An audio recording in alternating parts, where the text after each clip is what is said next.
你聽團隊製作嘅有嘢就講。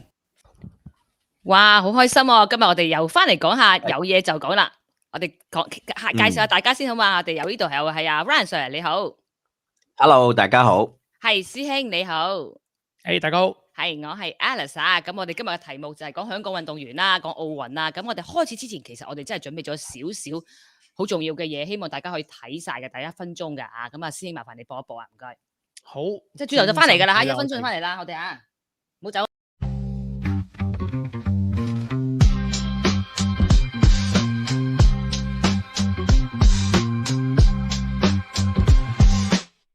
做個蛋要紅冇食光，可以行街，但係唔可以行房。人生咁多約束同埋捆綁，今日要喪，有嘢就講。你唔講，佢又唔講，有時唔講淨係匿埋喺房，唔通把口，唔通淨係可以一堂。我哋廣東講西講男女，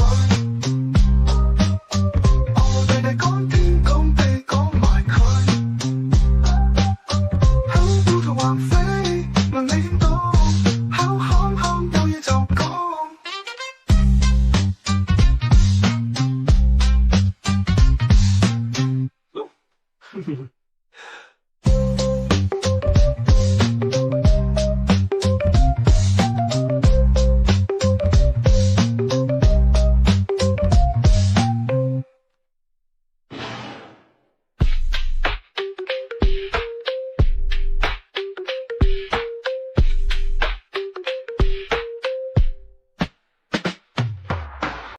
哇！歡迎大家再翻嚟哇哦。係啊，我哋好衷心多謝為我哋香港一齊出發嘅香港運動員去奧運嘅35位嘅每一位嘅隊員，你哋名字我哋都希望會記住，同埋多謝你哋嘅。冇錯。係啦，咁但係我哋開始之前一定我就傳統嘅1分鐘劇場啦，等大家開心下先開始，我哋傾下偈啦，好唔好啊？師兄，好，準備而家我哋1分鐘劇場，唔該你。你咯，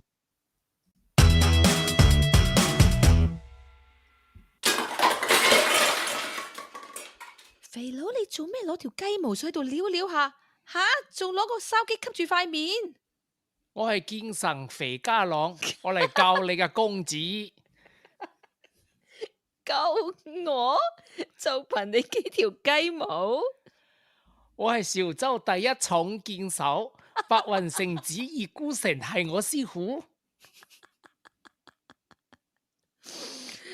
你係潮州第一重嘅劍手咋啩？公主而家要去買餸啦，你玩完俾翻個筲箕我吓。太，接我一招天涯飛絲。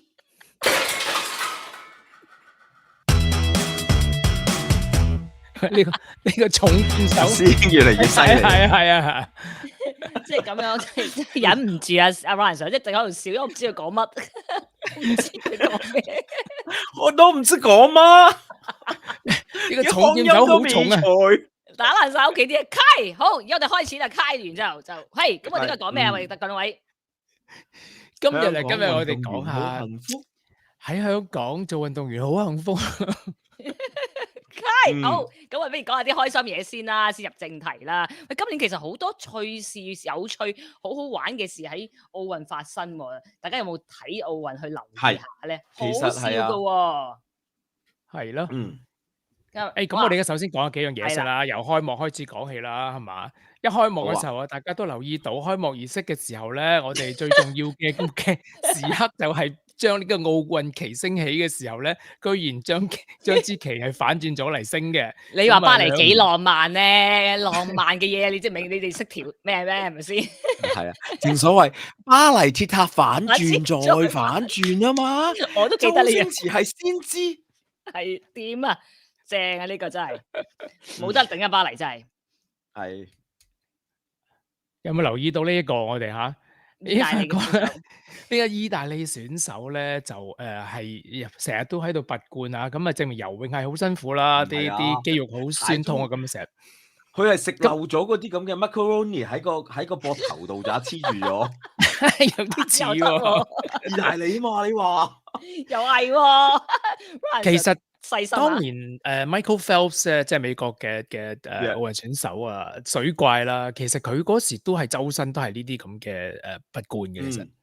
咁你睇到係中國運動員就唔好講啦，一定有啦。咁好多時候都會有呢啲情況出現嘅，我覺得都幾神奇嘅，即係證明外國人而家其實佢哋一個係幾我嚟刺激肌肉咧，係幾即係正常做物理治療做嘅其中一個 procedure 咯。其實我今日都有4個罐嚇，我即係睇完物理治療咧，我其實都有四個 macaroni。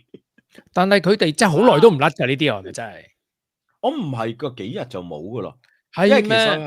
佢係用電，即係我嗰啲係即係鬼佬嘅，咁係抽係黐住係用電壓電咁樣抽出嚟嘅咯，就唔會係咁，因為你有嘅壓力壓上嚟，就好多時停咗啲血啊嘛。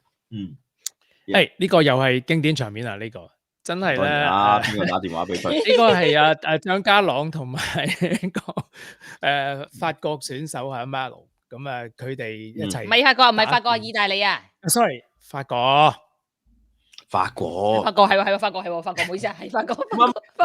先，呢個係意大利定係呢個？法國 OK。咁係咩嗰個？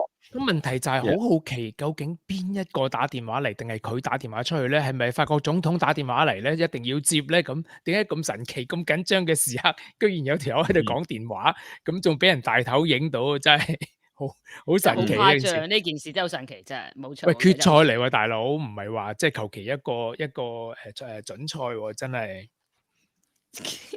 OK。今日俾我發現到呢一個意大利選手喺呢一個劍擊嘅時候咧，佢對鞋係鴛鴦鞋嚟㗎，好有趣啊 ！Fashion 啊，師兄。先頭我諗下會唔會係？唔會着錯鞋啫，有咁，但係其實佢哋兩個。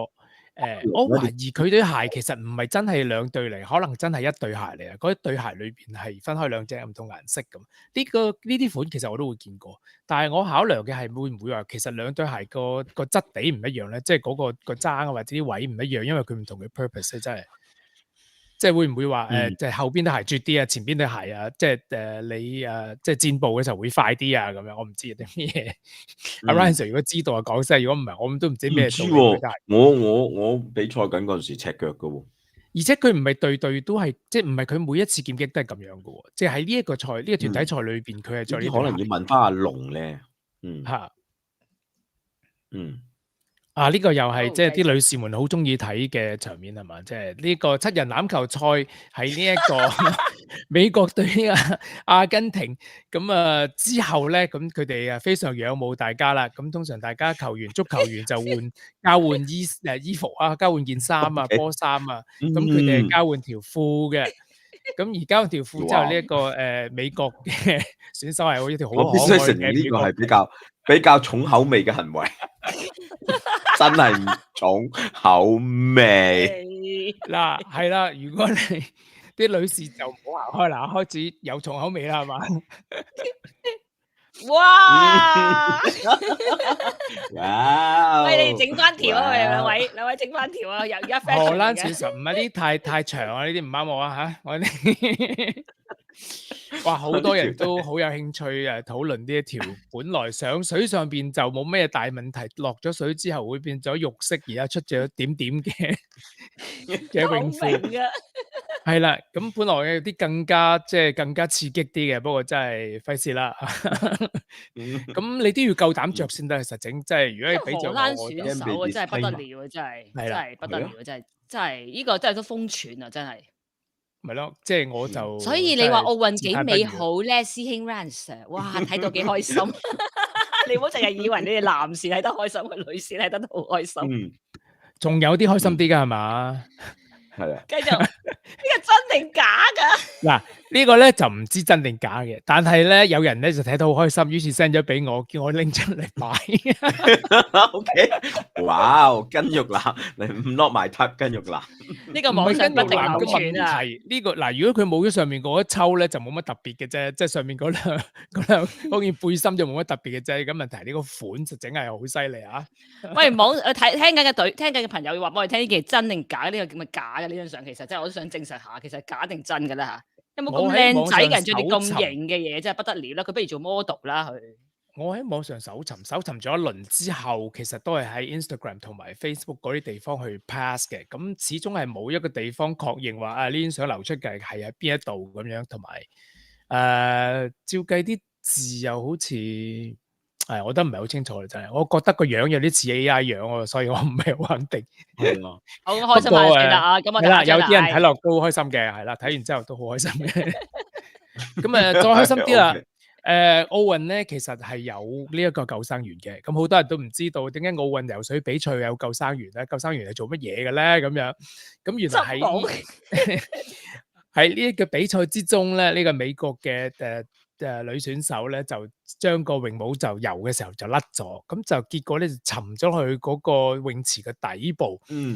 咁於是又下一個又要開始啦，咁於是呢個救生員咧就好勇武咁樣跳落水度，潛落下邊咧就攞翻頂泳帽上嚟，咁咧就大家人都覺得佢非常可愛，仲有呢條咁嘅公仔泳褲就好可愛嘅。曾幾何時咧？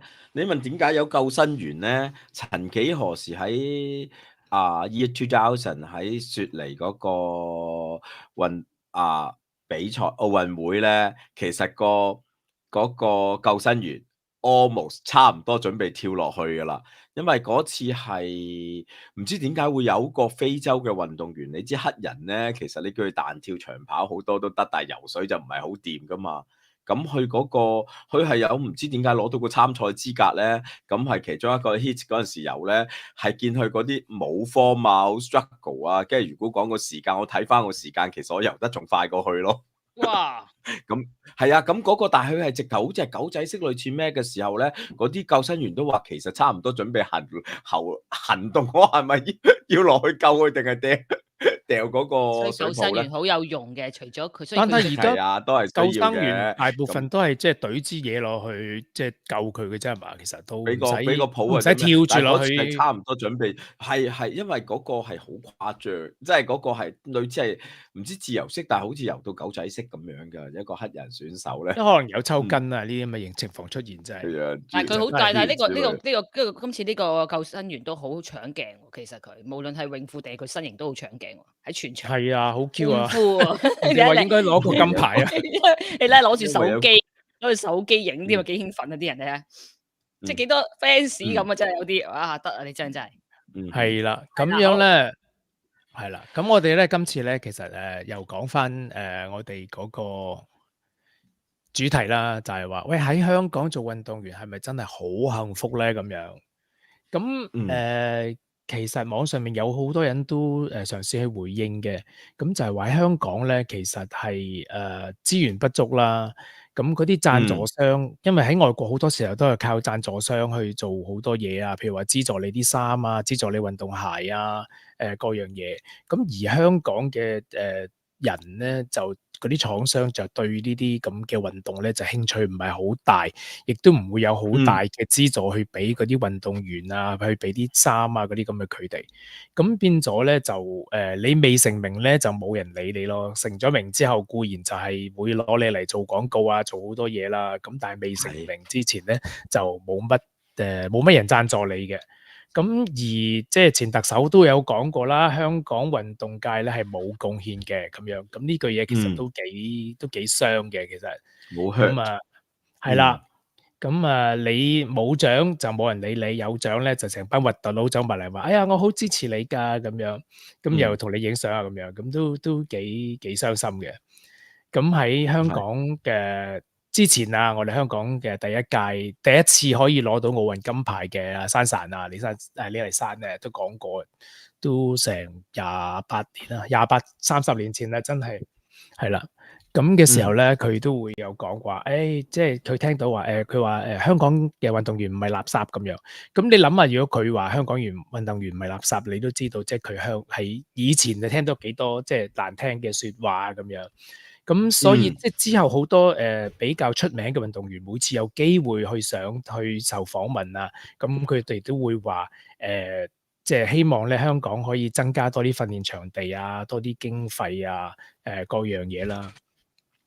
咁好似之前阿 Ryan Sir 你係咪話講話空手道即係總會其實之前都有啲係啊，其實咧你問喺即係你如果純粹講香港做運動員咧，我覺得可能咧呢句話係睇下邊個講啦。某啲人無論佢本身有啲人講起上嚟咧，係視乎邊個人講啫。即係可能如果姓李嘅講啲嘢都唔係好貴啫，因為本身有咁嘅條件啦。咁事實上，如果你問我咧，我覺得喺香港做運動員其實係好悲哀，好真係好慘嘅事啦。因為同埋唔單止你本身資源已經不足啦，同埋好多時你係需要面對好多係唔公平嘅唔公平嘅。你好似就當呢個運動會嚟講啦，咁前嗰排阿方力申喺度嘈，或者有好多時咩空種啊、滾種啊、乜種物種咧，基本上就完全操控過晒所有運動員究竟邊個，唔係睇你嗰個成績，而係好多時真係類似係某啲，甚至無係講緊關係，或者唔係喺一個 level playing field 嗰度開始去選拔咯。咁但係見運動最主要嗰個，我哋其實好多話咩體育精神啦，我哋就希望有個公平喺度嘛。但係佢好多人就係俾嗰啲咁嘅會乜種物種咁卡住晒咧，基本上就係純粹喺呢個過程之中咧，就已經係完全扼殺晒嗰個香港嗰個運動噶啦。咁跟住有好多時係，sorry，你講埋先。你講就係好多時嗰啲冇任何嘅資源，跟住仲不停咁俾人抽後腳。咁而事實上好多時運動員亦都係好坎坷咧，做嗰啲係直頭係養唔到嗰個運動員咯。如果佢唔係有啲叫做特別重點栽培嗰個運動咧，咁你基本咧，咁但係佢嗰個要求就係你要去攞牌又成喎。咁如果比起上嚟咧，其實係好多時你見香港嘅運動員咧，係壓力係遠遠大過嗰個壓力係會遠遠大過嗰種即係享受運動嘅。因為其實喺今次奧運會，你亦都會睇到有啲唔同國家咧，究竟點樣係點樣可以享受嗰個運動啊？又或者有某啲好似橫空出世嘅天才啊，若樹沙啊、Goco 吉澤戀啊，佢係直頭係冇任何嘅資助咧，咁嘅樣佢就可以走咗出嚟，或者我哋一陣可以再講講吉澤戀啦。咁你係益發睇到咧，香港點解會係俾咁多唔可以俾一個公平嘅機會，等嗰個即係有實力嘅運動員走去考咧？點解會完全係俾個奧委會操控晒咧？其實係香港係好多運動界都係有唔同嘅會啦，咁佢會裏面有唔同嘅會籍啊，而唔係普通人可以一般可以隨便參加啊，同埋咧又要邊一個會推薦佢哋先至可以去參加某一啲活動啊。咁而嗰啲會其實都係好多老嘅人啦，所謂喺度就係操控住啊，咁又裏邊嗰啲制度又唔改啊，好多嘢都過咗時啊，嗰啲人就係你選我，我選你咁樣，自己圍內喺度圍就做完一屆又做一屆，做完一屆做一屆咁樣，咁變咗好似方力申上一次講就係話點解有啲好有 talent 嘅運動員唔可以去游，就係因為佢唔屬於呢個會，咁但係即係手續又好繁複啊，同埋裏邊有好多漏病喺裏邊，咁就變咗唔可以話將一啲有能力嘅運動員咧可以推到出去做世界比賽咯。咁所以亦都唔係話sorry，唔係話好幸福嘅真係。係啊，咁其實係好慘，同埋佢個資源唔夠，球場亦都少。即係如果有咩觀眾講下，我覺得記憶中淨係你上單係淨係打波咧都冇咯。咁同埋更加我自己睇到咧，好似今次咁樣啊，好開心啦！香港叫做嗰個成績係越嚟越好啦，有2個咁嘅金牌啦。咁但係你如果純粹睇，我覺得嗰個方向咧，可能係體委嗰度講緊係某啲重點栽培嘅就去，係似係嗰個 pick the winner， 係揀嗰啲比較會幫你攞到牌嗰個運動，就可能有啲所謂重點栽培。但係好多時其實一個社會係咪應該需要係即係全民咧鼓勵嗰個運動嘅風氣啊？我亦都不妨講講你好似我哋澳洲咁樣咧，好多運動員基本上點樣培養啦，先開始喺屋企培養噶嘛。最早嘅時候，可能小學嘅時候已經有嗰啲即係校內嗰個比賽咁，例如好似當游水咁樣啦。即係我仔嗰陣時，曾幾何時係試過又咁好彩蒙咗去，即係贏咗校內咁，跟住去 area 咁樣我。直頭睇到哇！嗰啲跟住啲人嗰個 record 嗰個仔游完就喺 area 嗰陣時游完出嚟，哇！阿仔你同人爭成分鐘嘅，點解你嗰個紀錄咧？即係大家咁樣游咧，跟住睇下邊個留低個紀錄，原來係 Ian Thorpe 澳洲嘅其中嘅國寶咁樣咧。咁其實佢哋係一級一級咁樣上去 area district，跟住可能到慢慢 stay。跟住先至係，如果你夠好嘅話咧，亦都唔需要太多咩背景入嘅，求其普通一個會，跟住有啲比賽你贏到，你就好容易有機會俾人pick到嘅話，你咪跟住繼續走去做一個運動員咯。咁其實相對嚟講咧，係好鼓勵到嗰個運動嘅風氣喺澳洲嚟講。咁就喺香港，你其實有時都可以係幾乞食噶嘛，亦都嗰個氣氛。個氛圍唔會俾到嗰個家長，即係聽到如果個仔同你講話，我想做運動員嘅話咧，揾唔到食家仔，咁即係你可能好大嗰個父母嘅反應係咁啊嘛。但係喺澳洲好多時咁好啊，你有冇咁嘅實力啊？有冇話要勤啲啊？定係咩？但係嗰個風氣就已經唔一樣啦。去做一個即係嘗試，啲人話，如果以運動為職業，好多時如果你有咁嘅 gift and talent， 如果你有咁嘅天資天分，你又夠努力嘅話，好多時係即係大家係採取一個好開放嘅態度咧，咁好好啊！如果可以做到職業運動員咁計，即係純粹嗰個氛圍已經唔一樣啦。咁同埋好多時你做得唔好嘅，唔係或者係未或者你唔係頂而尖而嘅，唔使攞金牌咁，有啲 Olympian 喺呢度，亦都會開啲泳會啊，教下人游水咁樣啦。即使冇牌嘅話，亦都可以 make a living。咁相對嚟講咧，即係我就會覺得好多時咧，甚至乎你係美國咧，喺嗰個係比較 more 呢個 like sport friendly 咯。你如果想做一個職業運動員嘅條件係好多咯，我自己覺得。係啊，你睇下香港有一個運動員啦，係舉重運動員啦，咁佢叫做童家源啊，Matthew Tong，咁佢其實係已經係奧林匹克舉重運動員嘅級別啦，已經係，咁但係佢係完全係冇資助啦，冇教練啦，冇隊友啦，自費去外地參加比賽嘅。咁係就算係冇資助，有時即係都要去拗一啲運動衫翻嚟啊，製造一啲制服啊，係完全係自費咯。咁佢始終覺得佢係即係為咗香港代表香港去外地去參加比賽咧，係一種光榮咯。咁呢啲人咧，其實我覺得就係即係喺完全冇零資助嘅情況之下，自己去外國參加咧，咁其實我覺得又係即係值得尊重嘅運動員咯。咁所以咧喺香港係唔係真係即係好幸福咧？咁同邊度相比啦？我覺得咁你外國相比係邊個咯？或者嗰句係有啲分別嘅。咁係啦，係啊，其實我啱頭先阿 Ryan Sir 提到美國啦，我都想講兩句。其實你真係喺美國做運動員同即係香港，其實簡直我可以講係真係差好遠啊！因為你喺美國做運動員，其實係一種感覺，大家喺讀書嘅時候都會想做運動員，係咪？即係大家都會想做運動，喺佢最青春、最有 energy、10零歲、最多體力嘅時候，大家同學之間都係有1、2個運動啊，3個運動，你係好開心噶，去 enjoy 你自己嘅運動。任何嘅比賽有大小型，唔好話一定去到要Olympic 咁誇張嘅國際級，係咪？係。可能係互相中學與中學之間啊 ，high school 與 high school 之間 ，college 與 college 之間，好多機會，佢哋係辛苦得嚟，因為你運動一定要練啦，係咪？辛苦得嚟係享受其中咯，係好樂意嘅。呢個感覺已經唔同香港。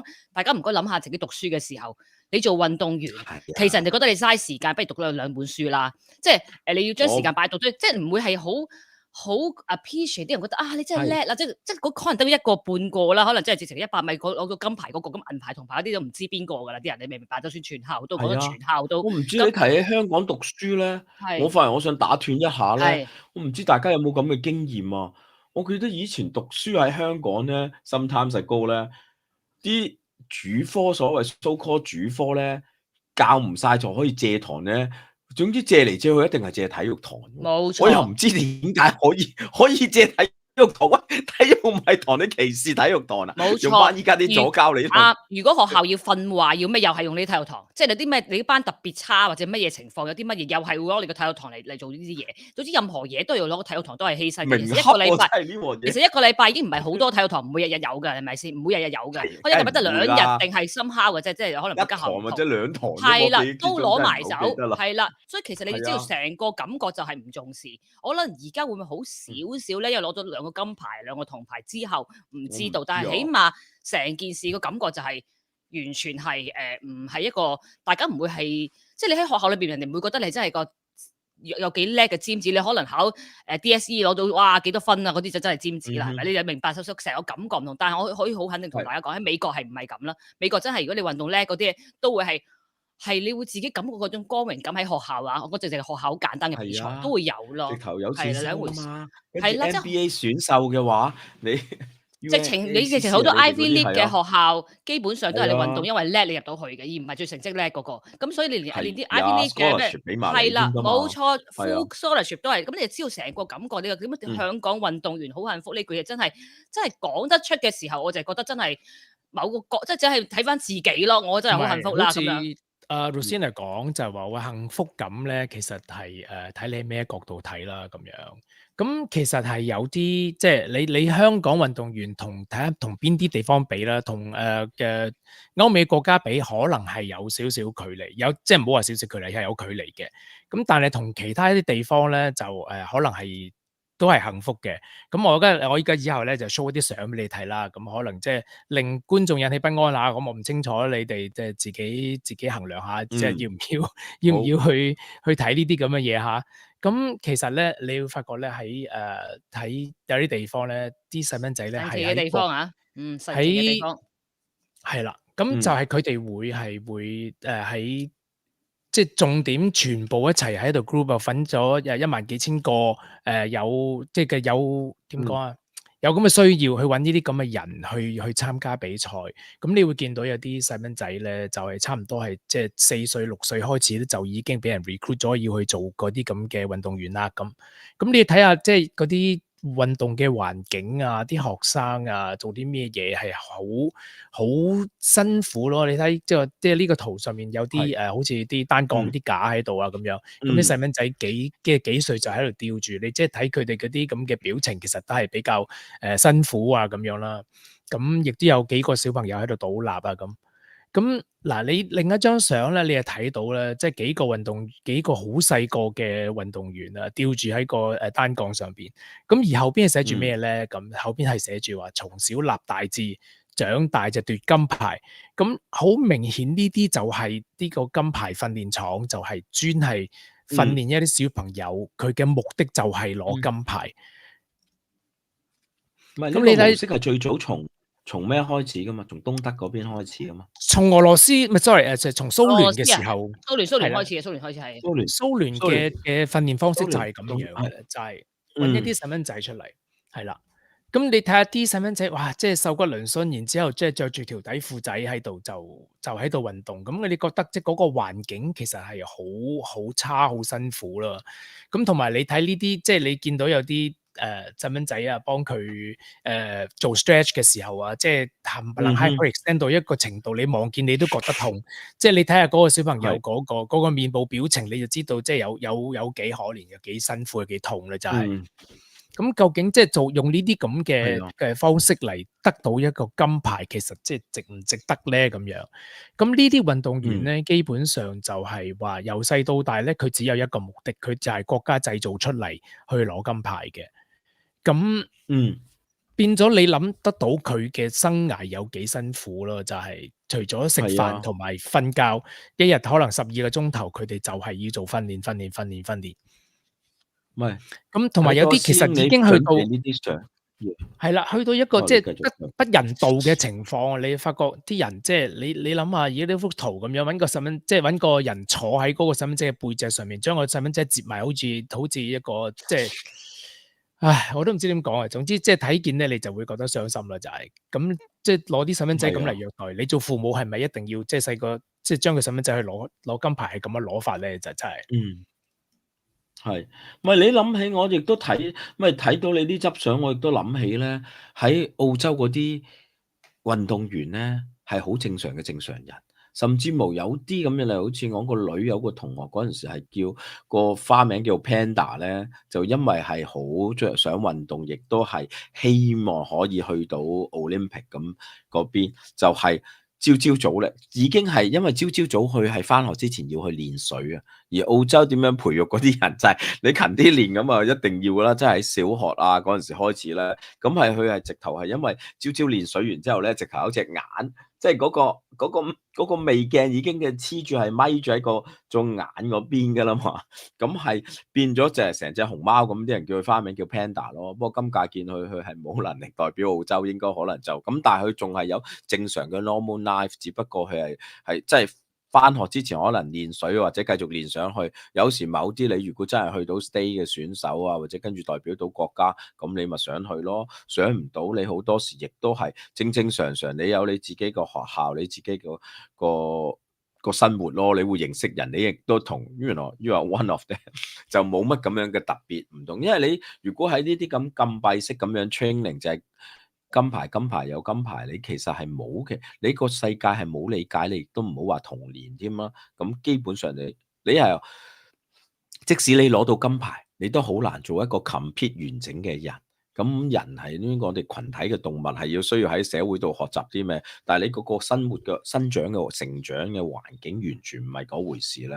咁其實如果你問我係好唔人道嘅事咯，睇完呢啲相的而且確係令人要落警告字啊！真係，其實今次巴黎奧運咧，即係訪問啦，訪問呢一個德國嘅跳水選手啦，呢個Timo Bartel。咁佢嘅訪問之中，佢亦都有提到咧，係有啲地方即係嘅運動員咧係即係唔人道啦，對佢即係個國家對佢嚟講係唔人道嘅。咁佢哋會好多年唔能夠見到屋企人啊，唔可以同朋友出去食雪糕啊，即係女朋友就更加唔使講啦。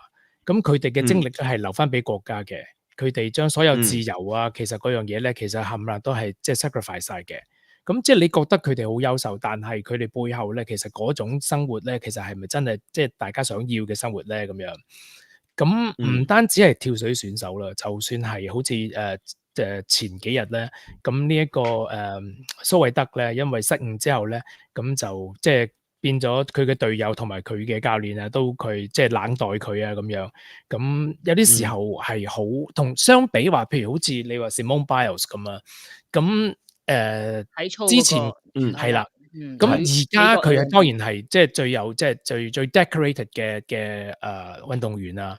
咁但係佢之前係曾經試過係退賽嘅，即係話喺運動嘅時候，咁佢係。喺完全冇受傷嘅情況之下，冇受傷嘅情況之下退賽嘅，咁佢係即係，但係佢所得到嘅咧，係啦，就唔係謾罵，而係有支持咯，就係佢嘅隊友支持佢，佢之前嘅運動員支持佢，就覺得佢好勇敢。係你諗下佢，你諗下去到奧運係受幾大嘅壓力，所有人俾幾多壓力你會即係你會覺得你自己唔攞金牌唔緊要，但係我累到我嗰個團隊攞唔到金牌，或者我國家攞唔到幾多個金牌，你會有內疚咯。咁但係佢係可以做到呢樣嘢，而有人支持佢就係話 OK， 你既然你心理受到壓力，你心理唔可以即係有呢一個障礙嘅時候咧，咁你選擇放棄，咁佢哋就支持你咯。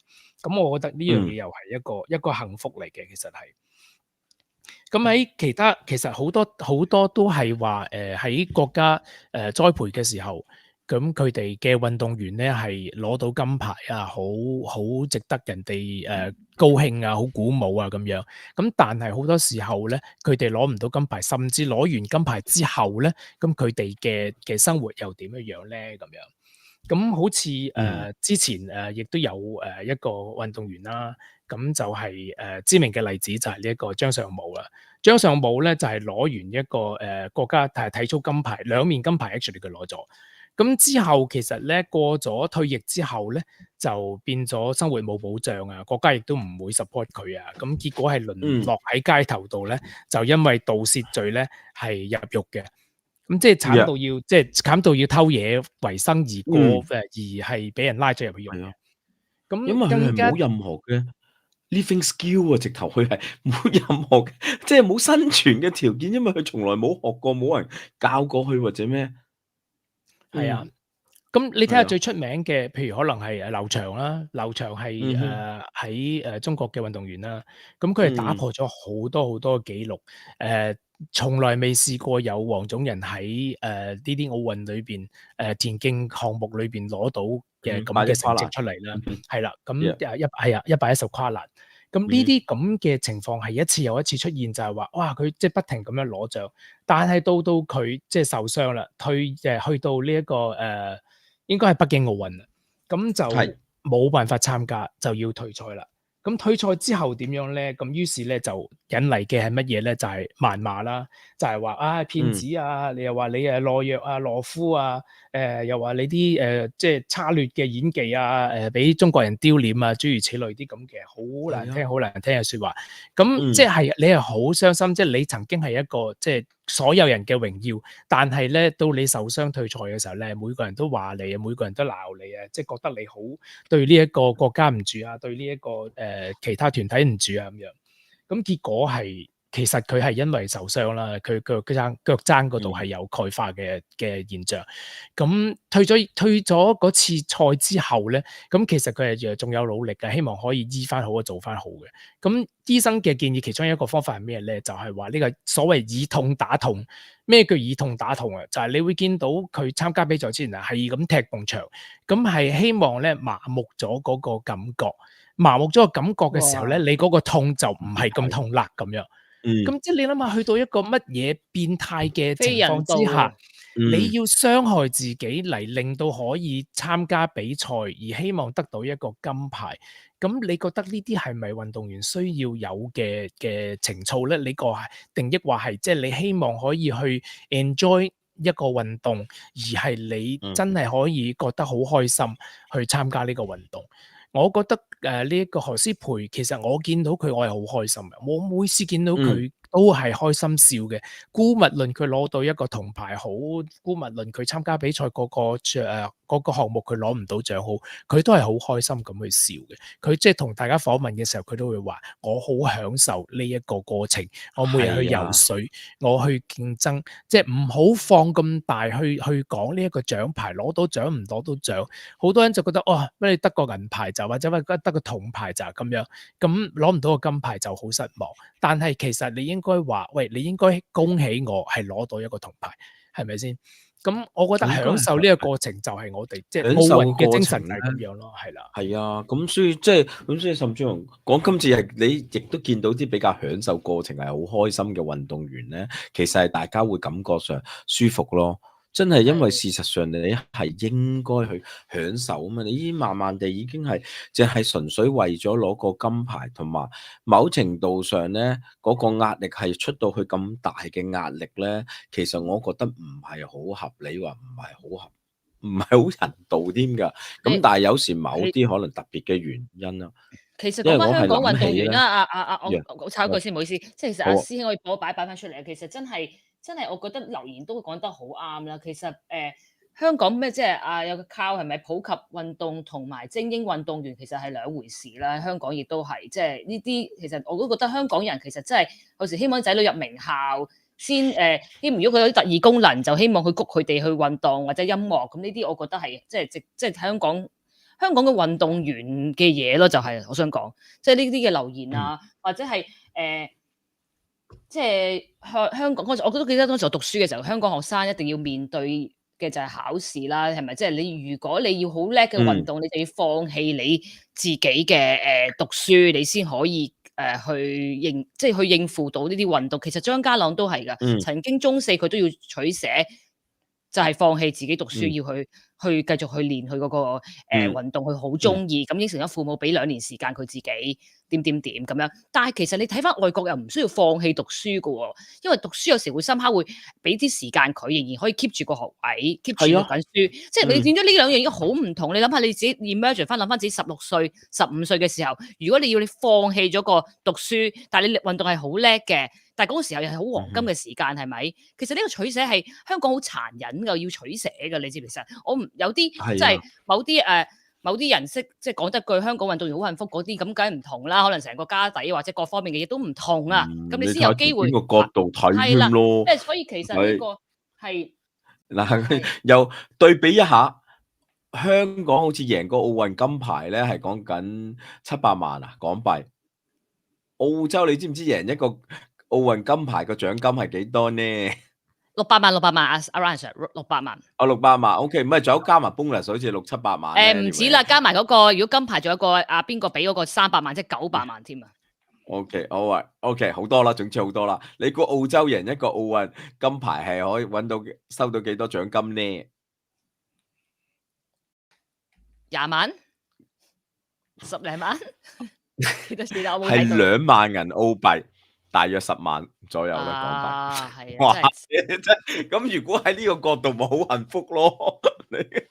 但係其實可能喺澳洲，佢哋就係其實佢哋有能力嘅話，就唔係淨係嗰個獎金要幾多錢，即係等於你如果咁樣，就好似等於你買六合彩一次贏到晒六合彩之後，係咪等於人生就好快樂咧？係咪？即係同你一直 keep 住你自己做運動員，你有你嗰個身心都健康啊，係心靈上你喺生活上係 OK， 身體上你可能係工作上可能好多嘅機會啊，所有嘢你都可以賺到自己有需要嘅金錢啦，去養活自己係咪？唔係一下，其實有時覺得咁佢一下而家佢哋都20零歲、30歲啫，咁未來好長噶嘛，係咪？即係好多嘢其實大家去，其實所以香港人運動又係嗰句啦，香港運動員係咪好幸福咧？就算今次35個出賽係咪？其實都有幾多人真係可以攞到呢啲獎金咧？係咪？即係咁樣，即係嗰個數字。咁所以，哇！多謝好多人。我叉開一下先嚇，我睇到我哋嘅長期支持者 Low Cathy 講咧，我哋講得好好，不過中間講過好多，我哋有插咁多，我哋今日其實我哋已經 setting 裏邊係最低㗎啦。其實 YouTube 我哋有3個 setting 㗎，我哋最低嘅廣告㗎啦。唔知點解佢都即係插咁多，即係多謝支持啊！真係 Low Cathy 係多謝支持啦。有時如果要跳就跳啦，唔係話賭自己買。不過就我哋其實係即係其實我哋成立呢個亦都希望聯繫全香港人同我又想回應下，係啦，美國嘅大學收生，如果有其他嘅運動強項係會加分，呢個絕對係嘅。但係其實個感覺係唔同，就係因為其實個個都運動嘅，即係其實因為佢哋其實啱啱嗰個必須要嘅嘢，因為喺美國嚟講，覺得運動咧係令到自己可以身心健康。佢鼓勵每一個嘅小朋友都有機會要攞1、2樣運動嘅，其實就係鼓勵佢哋。所以佢哋有好多唔同嘅運動。我想講，任何古靈精怪係啦嘅運動都有。鼓勵係運動嘅，係啦，唔係一定要淨係 tennis 啊，或者淨係American football 或者乜嘢嘢最重要嗰幾樣 NBA 籃球嗰啲，唔係嗰啲，係好多千變萬化嘅運動。可能嘅咩 sport 嗰啲，你走去借咗堂呢啲，簡直大逆不道啦！但係加分入學，其實就係鼓勵佢哋咯，係會有嘅。咁但係香港就係你呢個唔係個問題，係差唔多你要去接近要去到咁頂尖，你要放棄啊！你要取捨啊！而家呢個唔係要取捨，係你並存，而佢哋係會希望兼顧。咁我覺得同埋你睇個過程裏邊，大家都咁嘅時候，朋輩之間都係咁嘅時候，佢好唔同咯。呢個感覺。係啦，即係所以多謝留言啊！真係我就知道其實大家仲有準備關於除咗講香港啦，講下神奇角度嗰啲嘅運動員之外啦，咁其實今屆都好多爭議係關於係咪有少少特別嘅事係我哋都好想講下。我有啲嘢我係特別想講下。係，請講。其實係啊，首先係講咧，咁大家我唔知有冇聽過咧，喺個 featherweight 個 division 咧，喺個拳擊咧。嗰個女性嗰度咧，女性嘅拳擊嗰度咧 ，featherweight 就有一個叫 Eman Khaliff 同埋 Angela Karenni， 佢哋打咗一場。咁喺打嗰場比賽嘅時候咧 ，Angela Karenni 咧係46秒係中咗2拳之後咧，咁佢就即刻選擇退賽。咁跟住仲喊住跪咗喺度台度喊住 Fili 咁樣。咁跟住咧就開始其實出現咗嗰個爭議咧，就係、啲人對嗰個 Khalif 係咪一個男人咧，就開始浮現咗出嚟啦。而有其他好似名人，好似J.K. Rowling 啊，甚至乎呢個 Elon Musk 嗰啲咧，都話佢係男人咯。咁係對佢，即係我覺得係喺呢件事嚟講咧，我自己亦都有真係叫做做翻少少嘅 search 咧，反而我自己有啲話想講咯。咁做翻個 disclaimer 先，呢個咧係純粹我自己個人嘅睇法，唔代表講聲你聲嘅立場。咁但係咧，其實可以講翻，即係就講翻 Khalif 呢個佢嗰個人先啦。佢唔係一個跨性別嘅人，已經係 confirm 佢唔係話 transgender 嗰類嗰個人。佢由一出世以嚟咧，一直都係參加呢個女子拳擊項目嘅，包括東京奧運啊。咁上次喺東京奧運佢係8強止步嘅。咁而 Khalif 就從來亦都冇俾奧運會質疑呢個參賽資格。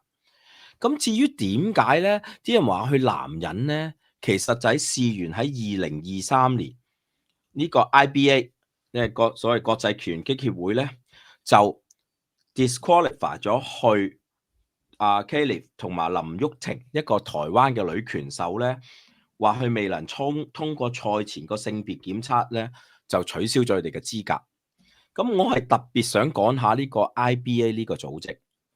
IBA 咧 International Boxing Association 咧係 Association 咧，呢個咧最主要其實係佢啱啱俾 IOC 唔係2023年嗰陣時咧，係俾 IOC 除咗名咧，就係因為個原因咧，話呢個協會咧係由俄羅斯主導嘅。財政咧，亦都係依賴俄國嗰個國有能源一間公司咯。咁佢原本係有資格做即係主奧運嘅資格賽咧，但係由 IOC 就話係財政、管治、道德、裁決好多方面嘅問題咧，直頭俾佢除咗佢名咯。咁而點解會有嗰個所謂話 Khalif 係一個男人嗰個咧？就係好似佢喺嗰個呢個 IBA 嗰個總裁咧，對俄羅斯嗰啲傳媒放料咧，話佢嗰個係染色體咧，嗰個 XY 係通過唔到，佢係男性chromosome 嗰度咯。咁但係其實呢個咧係冇喺可以嚟講係冇任何嗰個證據，亦都冇 disclose 出嚟嗰個資料咧，話佢係係男性咯。咁對於呢樣嘢嚟講咧，係純粹係真係好似咁。至於點解佢同林旭廷台灣嘅林旭廷咧，俾佢哋除名咧，就係只係嗰個佢哋咁嗰個冇經過一個 IBA 嗰個程序咧，就係嗰個應該係 chairman 咧。話喂唔得喎，佢哋兩個除咗佢名就除咗佢名，係直頭冇溫夫冇行嗰個程序咯。咁至於係點解咁嘅原因咧，係冇人知道。咁就係咁樣就除咗名。係。咁我嗰時唔想即係直接係講話某兩個人嘅 case， 因為呢兩個人係好 specific 啦。你即係話究竟佢個背景係點樣嘅？做咗啲咩嘢 test 咗之後咧係點樣咧咁樣？咁但係 Ryan Sir， 你會覺得即係譬如話跨性別啊，又或者係甚至冇係 check 呢個染色體係唔係一個好嘅界定咧？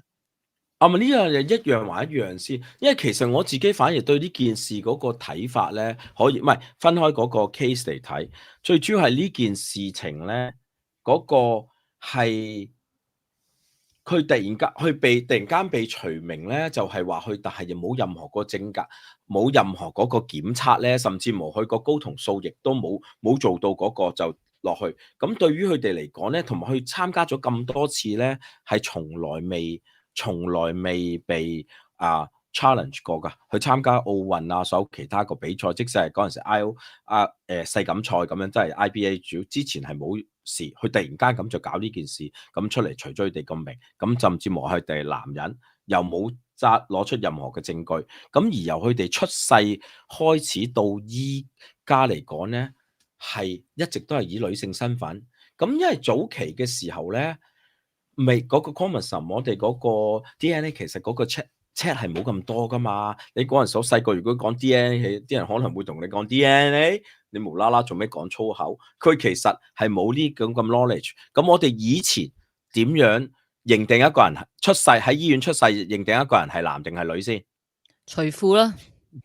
就係咯，就係真係純粹係睇佢嗰個性，唔使除嗰個性徵嚟噶嘛，大家好清楚。唔係，即係所以其實我同意嘅，係啦。其實基本上最簡單嘅就係，如果佢冇做過變性手術，佢根本出世嘅時候係乜嘢，其實就唔可以因為佢身體上邊擁有啲乜嘢嘅多與少有唔同，因為呢個世界上梗係好多唔同類型嘅人，係咪？即係我覺得有啲唔同嘅入邊嘅荷爾蒙啊嘅 balance 或者各方面嘅嘢都有唔同噶嘛。咁呢個衡量我係贊成阿 Ryan Sir。其實如果佢出世嘅時候佢性徵係乜嘢，佢冇做過變性手術，你就唔可以用呢啲 point 嚟話佢 XY 點，仲要今次原來都冇公開，我都覺得呢個就係唔係好。唔係佢唔公開嘅原因係因為佢呢個係佢嘅私隱嚟㗎嘛。唔係私隱，但係你而家你唔俾佢出賽喎。嗰個 IBA 唔係啊，嗰個 IBA 你講緊兩回事。而家佢係比賽緊啊嘛，唔係唔俾佢出賽。唔係比賽緊。奧運就還奧運 ，IBA 還 IBA 呢兩回事。IBA 嗰個咧就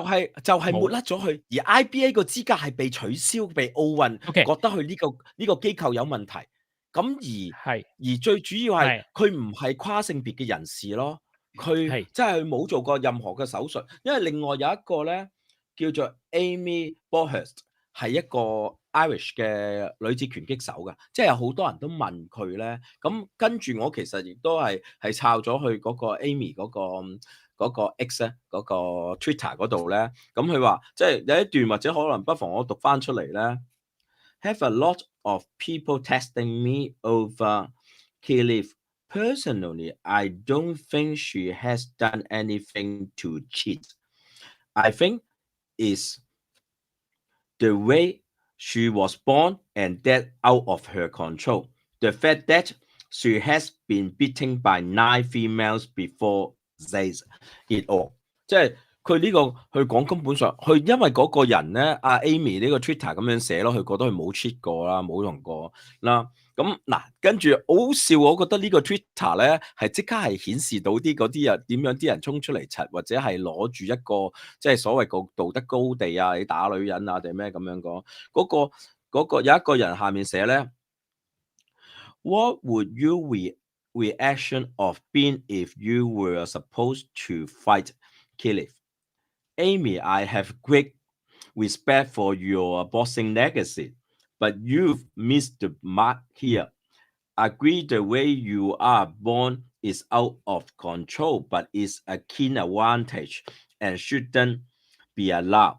咁佢即係嗰個有個人已經衝出嚟咧話，喂，唔係你錯晒啦！基本上如果你要同佢打嗰陣時點辦啦？跟住下面有一個人講啦，喺2022年嘅世錦賽 final 咪打過咯。阿 Amy 係打贏咗 Kayleigh 噶嘛？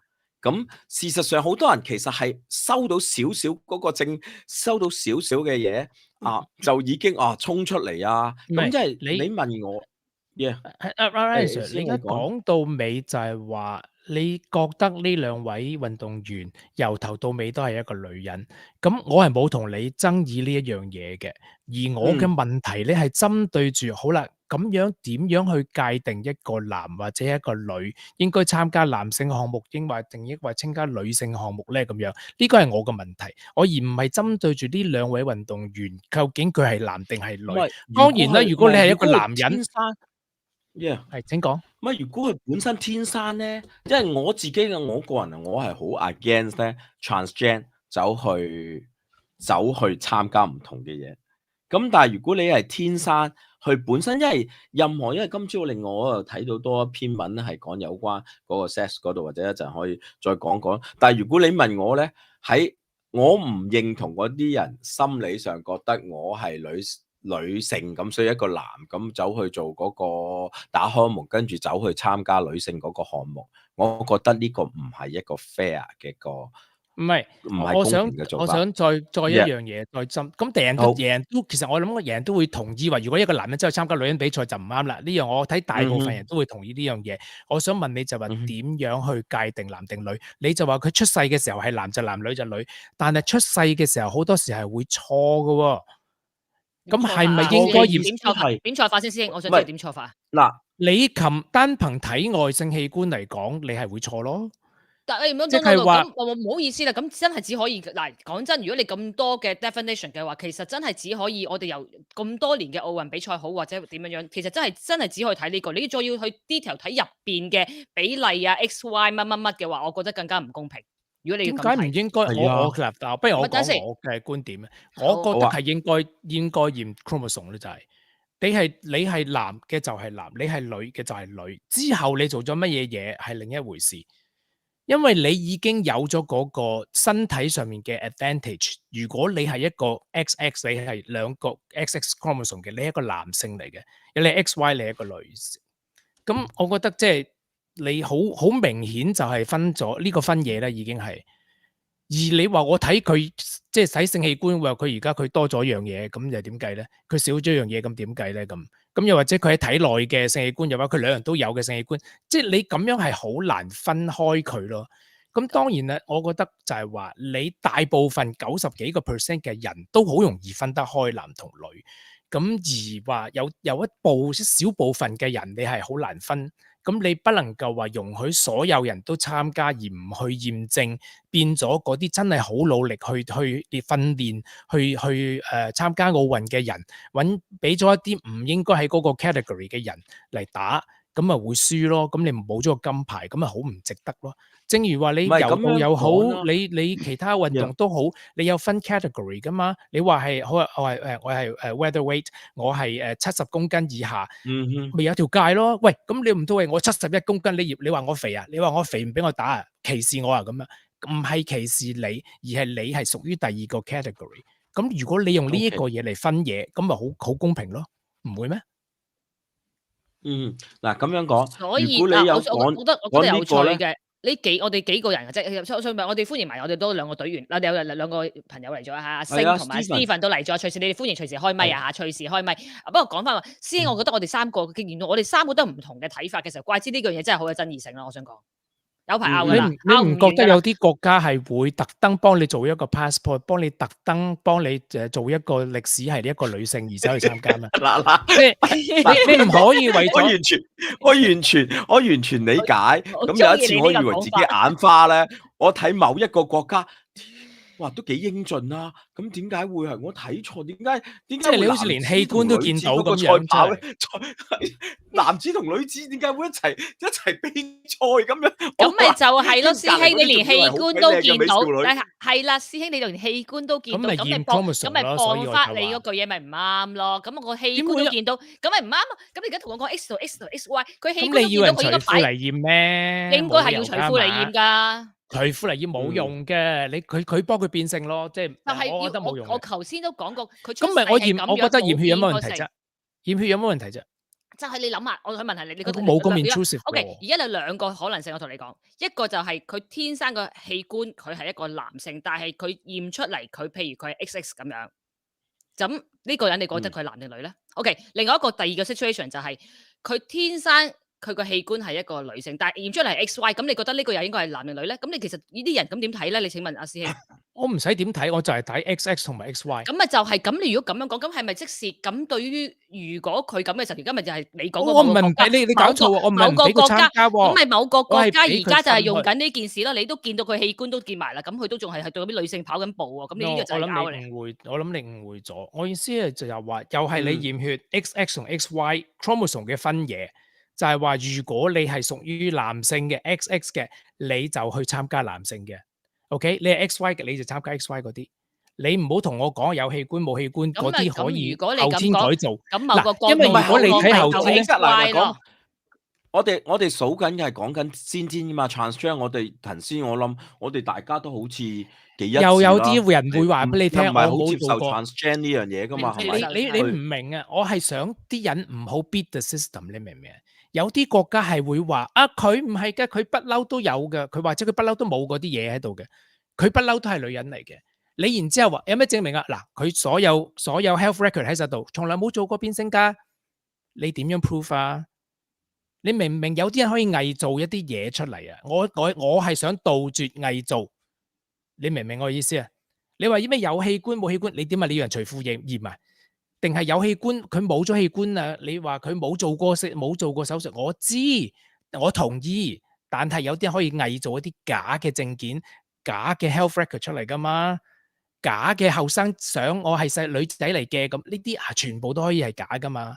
咁點可以咁樣可以分咧？分咪就係話，OK，你咁樣驗血講，其實你而家講驗血，你唔係同我血都會埋啊嘛？唔係你而家講驗血嘅分 ，OK，咁我哋都已經講咗，其實佢一定唔可以做過手術先啦。如果佢中間有做過手術嘅時候，已經係兩個已經講咗，已經係你點知道啫？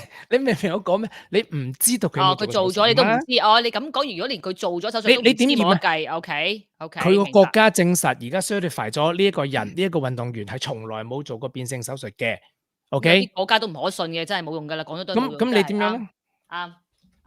咁樣如果唔係咁，如果呢個嚟計已經係變咗係冇，即係有時又未必係好 general 咁講啦。我哋係真係特別係講呢個 case 咯。即係我點解今次特別講咧？因為我自己即係如果你話睇呢件事嚟計咧，我覺得最應該被我第一個我會想譴責嘅，其實我會想譴責呢個 Angela 咯。咁因為其實佢係一個好，即係我睇落就好似一個 hea 做嘅員工。去到嗰陣時見過唔夠，俾人打兩拳，有乜理由你咁樣就即係你係 boxing 啊？你唔係玩緊其他嘅運動啊？咁你係預咗你有時可能會俾人整兩拳，咁你中完兩拳46秒，咁你就喊，我覺得好慘，唔同即係唔可以同佢打 ，is not fair 定去講嗰個就係 is not right 咁樣噶。咁但係喺呢件事嚟講咧，嗰個 Kalief 唔係未輸過俾之前有9個女性選手打贏過去，你唔係話呢啲完全唔同級數嘅嘢啊嘛。咁而喺呢度嚟計啦，我亦都另外想講就係今朝我亦都睇到阿馮睎乾有篇文，佢有講有關呢件事情。咁佢咧，即係佢嗱，或者我 call 翻佢自己本身嗰個即係嗰篇文啦。你大概會問咧，既然係女性，點解佢哋被驗出男性先至有嘅 XY 染色體？我唔係呢方面嘅專家，但睇過一本叫《The Seven Sexes: Biology of Sex Determination》7種性別決定性別嘅生物學。作者係遺傳學家同科學史家，亦都係紐約州立大學石溪分校教授。呢本書讓我明白性別嗰個判斷並冇一般人想像咁簡單。呢度談嘅係生理性別，唔係嗰啲性別認同問題啊。Carlson 喺書中提到，男嬰可能係 XX 而唔係 XY， 女嬰可能係 XY 而唔係 XX。喺1960年之前係唔會有引起爭議，因為當時嘅人類性染色體根本唔容易被識別。換言之，喺60年前，就算 Kalief 或者林旭廷呢啲咁嘅女仔參加奧運都唔會有人質疑佢嘅性別，因為佢哋出世紙寫係咩性別就係咩性別，非常簡單。身為女子而罕見擁有 XY 染色體係源於 disorders of sex development， 即係性別發育異常。佢哋可能被診斷為 XYDSD， 雄性激素不敏感症嘅 XYDSD。唔係，我都明白你見唔到個荷爾蒙，yeah，即係你唔可以話因為某一啲人，所以我只係講錯啊，即係 XX 係女嘅，XY 係sorry，XX 係女 ，XY 係男啊，我就講錯咗。不過即係我再講翻咧，就係話 OK， 我明白 OK， 唔係要歧視佢，唔俾佢去參加定係點樣樣啊？有啲人有病啊，唔通你又歧視佢咩咁樣？唔係要製造一啲 rules 去歧視嗰啲人，而係話你始終比賽之中係你亦都要顧及到其他人係好努力咁樣去參加嗰90幾個% 嘅人。嗰啲咁嘅運動員嘛，咁我而家只不過話，你驗血嚟分開嗰啲呢啲人係呢個 category， 嗰啲人係嗰個 category， 你只不過係將佢話性別係男同女，佢唔係男佢又唔係女佢又唔係，即係我唔係要分開佢係男定係女，我淨係要參加比賽。基本上係剝奪咗佢嗰個咩喎？你基本上係剝奪咗佢嗰個比賽，即係有啲人咧點剝奪比賽啫？我唔明喎。一定係天賦異稟，你唔可以。佢本身如果嚟好似就當呢家 Caliph 呢個 case 咁計咧，佢其實天生就係一個女人。嗱，你又講翻佢，喺呢個我又同你講翻佢就係佢而家冇問題啊嘛，我而家冇唔同意佢唔應該參加嘛，係咪先？咁即係我哋來來去去都喺度講緊呢一個問題啊，其實。但係呢個問題太激烈喎，你睇太激烈啦，所以我當初係即係擺出嚟，大家唔同嘅意見啊。坦白講，而家你哋兩個都唔同意見啊，所以其實咧，唔係我同意見啊，你明唔明啊？我個意思係話你呢兩個選手嘅 case， 我唔同你爭拗呢件事啊，我同你爭拗嘅係點樣界定啊嘛。你來來回回始終都係冇講點樣去界定，話有啲人係咁，有啲人係咁，有啲人係咁啊，咩 case 都有㗎啦，有啲人就咁，即係我明白，但係你係一個即係奧委會，你應該點樣去界定呢件事？咁而我覺得係驗血界定，就係話分唔同嘅 category， 就好似你磅重一樣啫，就係話你係70公斤以上定70公斤以下，就係咁簡單。咁你咪就分開嗰啲運動員咯。我明白師兄，所以而家你睇下留言722阿 TT 都係講緊你講嘅嘢，其實你可以擺，跟住 Anna 亦都係講緊，其實 somehow 就覺得。其實就係原本好簡單嘅嘢，就而家就越嚟越複雜。其實根本男女，我哋其實同 Ryan 之前就講嘅，即係不過你話佢可以變咗，我哋都唔知。有啲國家隱瞞咗佢變咗，都唔知，咁啊冇嘢好講啦。咁我哋講嚟講去之後，其實就喺度 look 緊相同嘅嘢 again and again 嘅。其實試型大家睇，所以其實呢個爭議性依然都係 continuous。我估唔到呢個爭議性咧，我哋喺冇題目裏邊咧就講最長時間嘅，即係大家證明呢件事係好多初唔想講啦。係，不過有趣啊！其實你因為有件事係好重要，就係因為科技嘅進步係向前行噶嘛。係你50年前同你講 transgender， 你可能冇人知係咩嚟。但係你隨住你科學嘅發展，就話喂，原來我個性器官係男性性器官，但係我以為 XX 嘅。哦，呢個又性別認同啊，講咗第二樣嘢又。唔係，因為我想講咩咧，就係話如果你再過多30年後，再過多20-30年後，你可能再會發現身體內嘅機能同埋你個實質上外表嘅性徵可以係唔一樣嘅。甚至乎再誇張啲就係話，我呢件事我可唔可以靠食藥去轉嘅咧？即係成日都話某一啲國家嘅女子成員點解咁似男性？其實佢可能唔係特登做嘅，可能係食咗某一啲嘢，你知唔知？荷蒙啊，或者係係啊，佢變咗男性化啲。件事係有得解釋嘅喎，因為你想象一下，佢一個人係咁樣嘅，你可能係一個特例，但係如果一群都係咁樣咧，就應該唔係一啲偶發事件嚟嘅。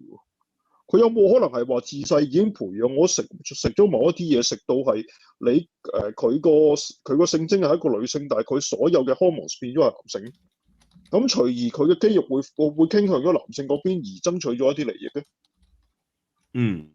呢件事絕對可能發生嘅喎，因為呢件事，因為回歸翻嗰樣嘢就話，因為科技係向前行噶嘛，即係當然佢哋係盡可，即係我姑且當住佢冇食咁藥，或者但係佢可以係貼邊行踩緊鋼線，佢做一啲係原理上唔會犯規，但係會令到佢有着數嘅嘢咯。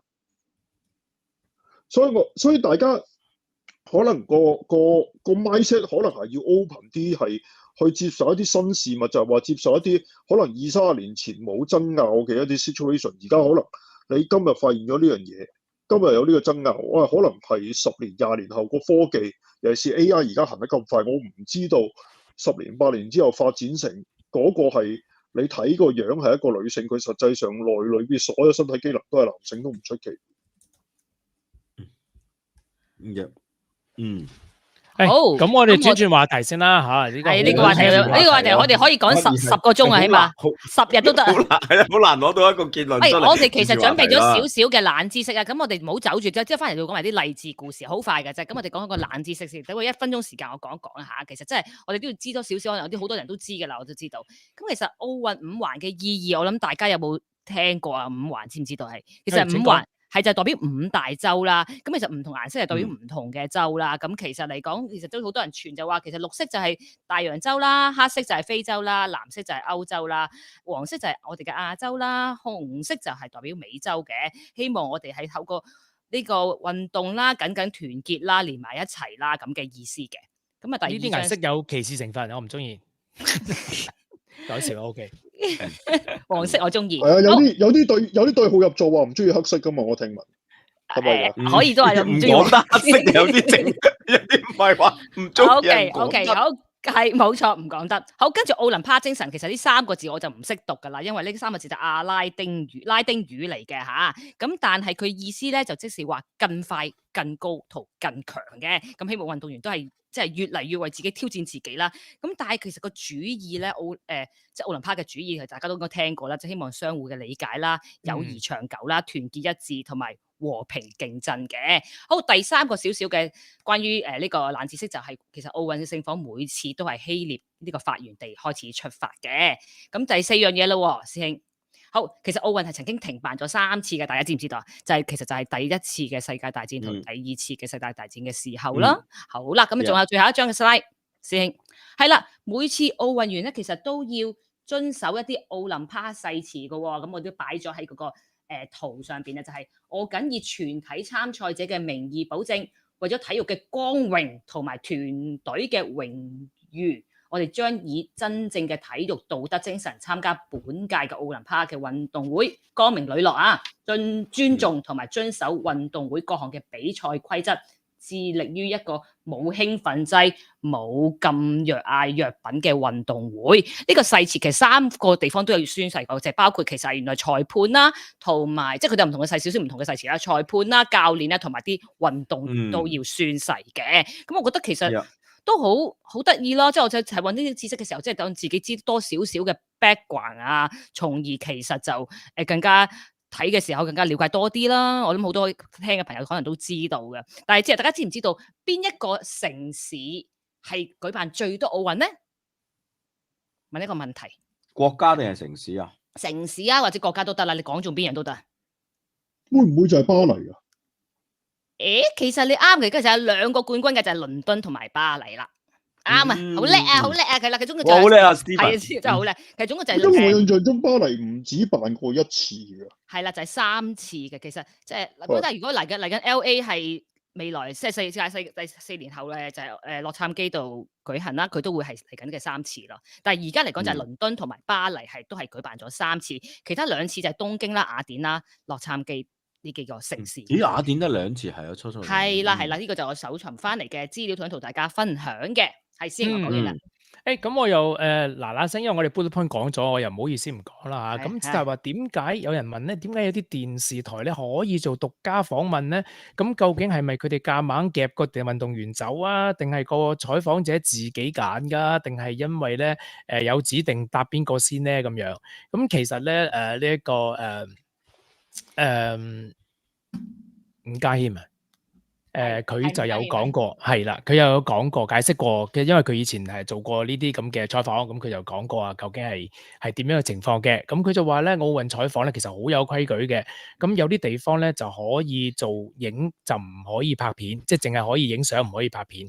咁有啲地方淨係做文字嘅區域咧，就連錄影器材咧你都唔可以攞出嚟嘅。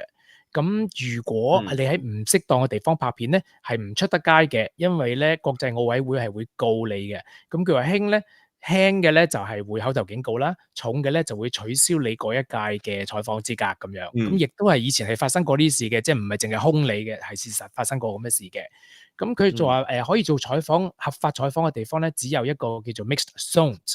咁樣咧就係運動員咧比賽完之後一定要經過嗰個地方嘅，咁而嗰啲人就擺晒陣喺度問佢，咁佢就話至於停唔停低答你嘅問題咧，就係嗰個視乎嗰個運動員啦咁樣。咁如果佢心情唔好，佢咪唔中意答你咯；佢中意有興趣嘅咪答你咯。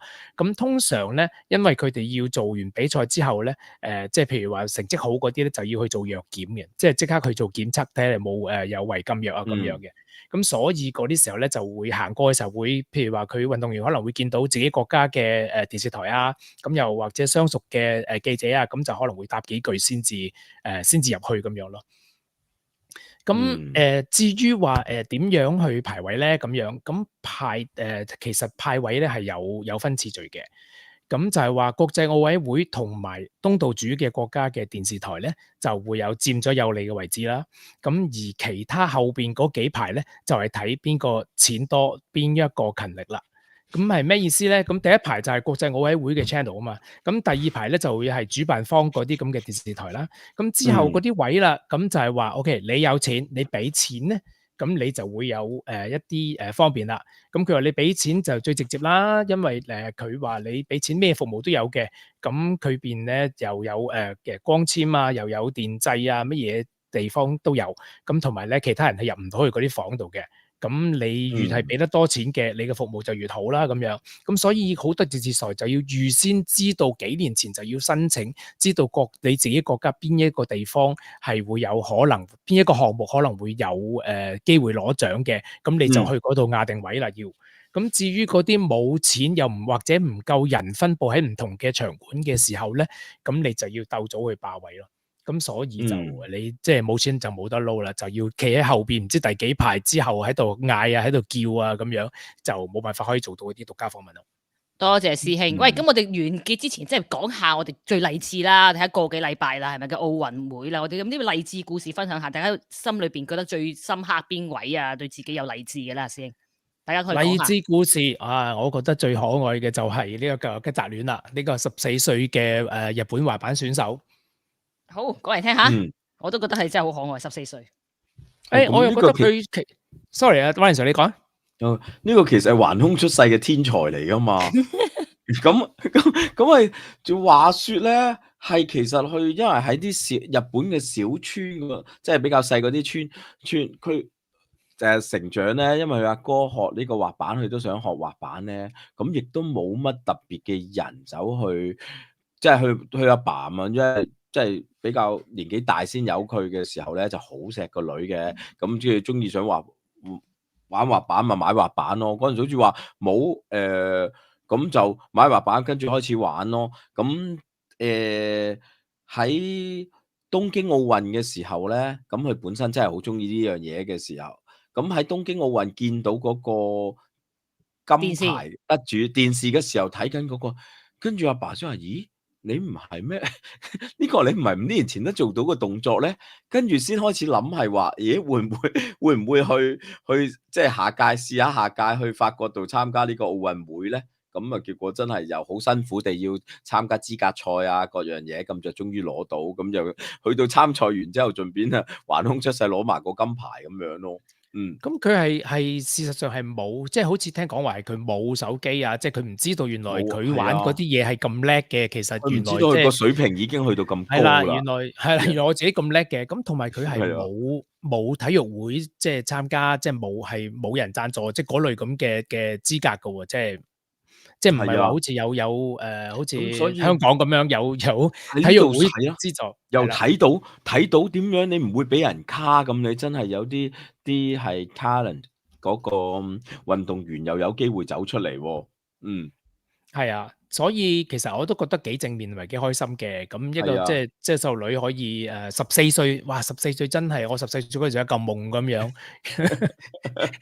人哋就已經攞金牌啦。咁所以我覺得係對啲即係年輕嘅人啊，佢哋而家因為而家新增好多項目啦，譬如滑板啊、爬石啊，其實好多滑浪啊，好多以前唔係嘅即係唔係奧運嘅項目，而家都可以係啦。咁所以都幾勵志、幾開心嘅，我覺得真係。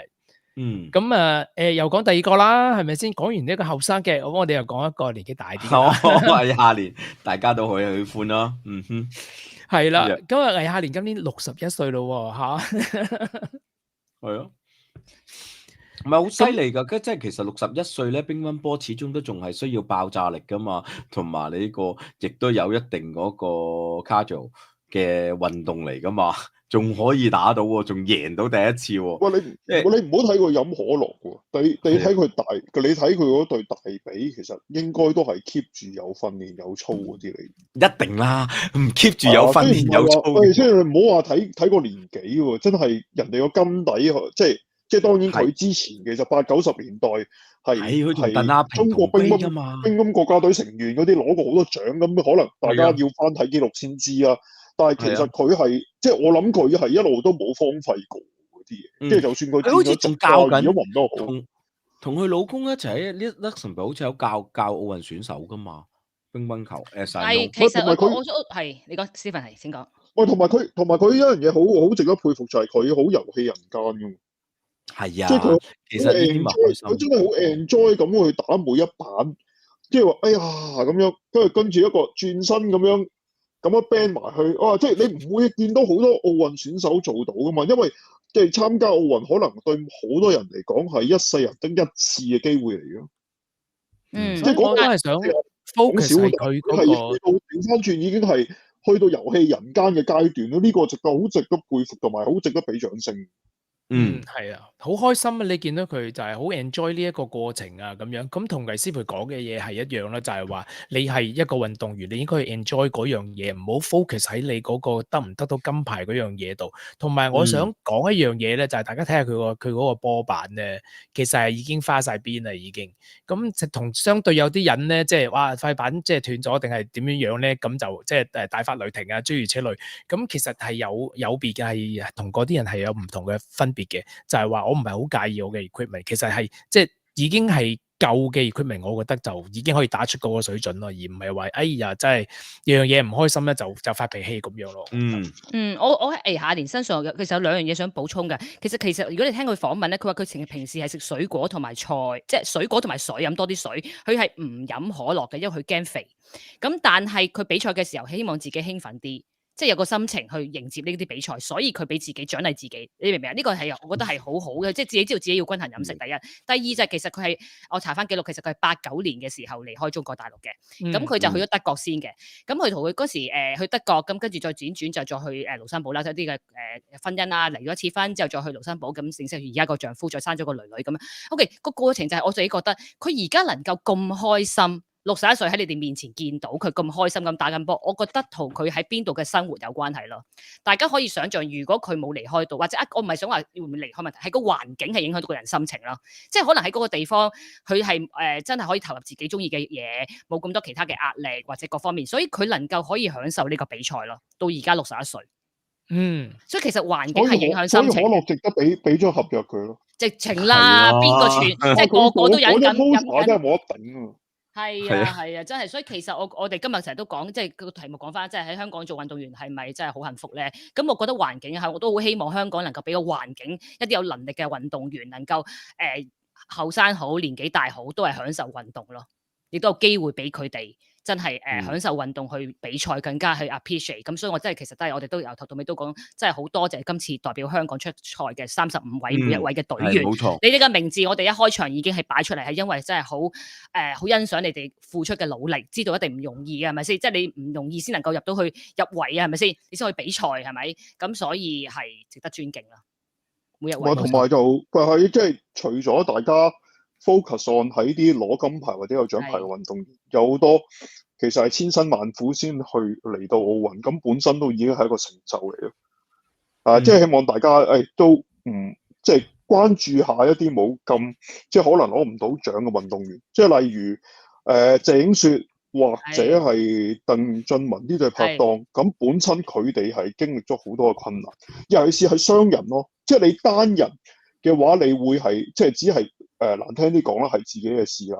但係你雙人，你講緊拍檔，你個拍檔點樣去相伴，係點樣係不離不棄，呢個係好難嘅事嚟嘅。即係去到嗰個階段，就話你左右膝頭哥都傷晒，基本上自己行路都有困難。咁你嘅拍檔都仍然繼續你孭住你一齊行，咁本身呢件事係好難能可貴嘅。即係攞唔攞到獎已經唔重要啦，呢啲係即係值得大家去俾一啲掌聲或者更多嘅尊重，即係唔係淨係話攞獎就就係雪中送炭係難咯，但係希望會大家係做多啲啦，好過成好過錦上添花咯。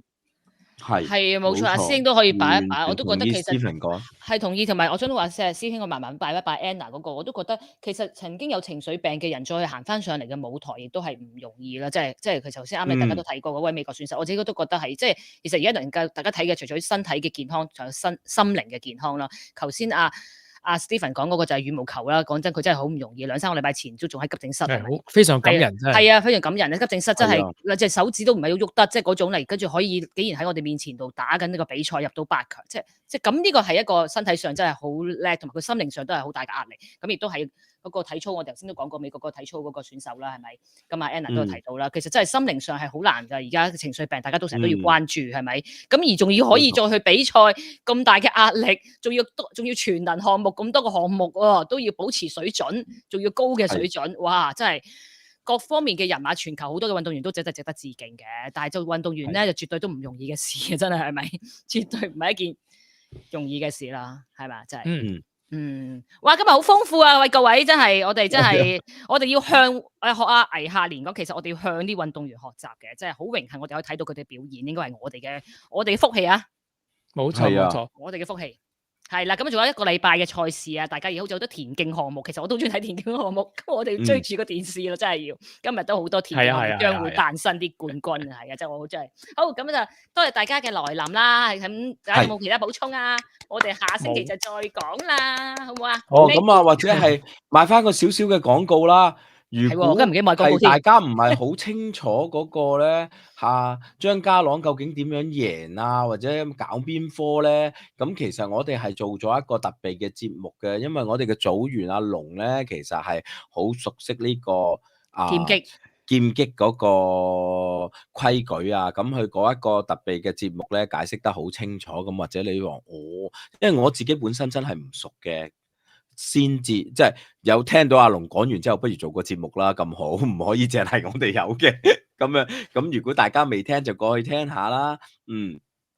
冇錯，嗰個特備節目真係最後嗰3劍，如果到而家都仲有人唔係好了解，真係值得聽。我哋係有仔細去即刻去講翻清楚㗎，又連嗰啲 rule book 係點樣寫，我哋都有講，即係多謝阿龍嘅專業分析啦，係啦。咁大家可以去聽翻睇翻，多多支持。咁今日都好開心，咁多人嘅留言支持我哋啦，係咪師兄？係，我哋熄咗咪再拗過嚇。係，一於咁話，好，多謝世界各地嘅香港嘅朋友，或者聽緊我哋嘅朋友啊，我哋下星期再見，拜拜。多謝，拜拜，多謝，拜拜。